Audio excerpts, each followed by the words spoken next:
वळूयात पुढच्या बातमीकडे। बीडमध्ये मराठा आंदोलन पुन्हा एकदा पेटलंय। पाडळशिंगी परिसरामध्ये एसटीची तोडफोड केल्याने जिल्ह्यातल्या सर्व बसेस बंद करण्यात आल्यात।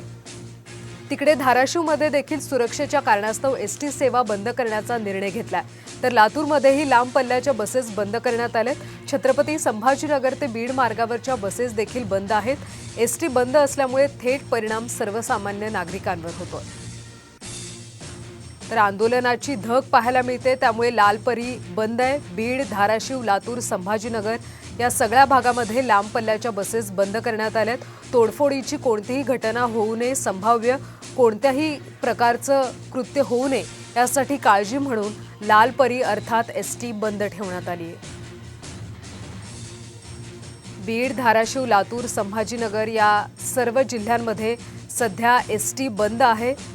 मराठा आंदोलनाची धग पेटते आणि त्यामुळे कोणतेही कृत्य होऊ नये यासाठी काळजीस्तव या सगळ्या लांब पल्ल्याच्या बसेस बंद करण्यात आली आहेत। बीडमध्ये मराठा आंदोलन पुन्हा पेटले, त्यामुळे त्या परिसरात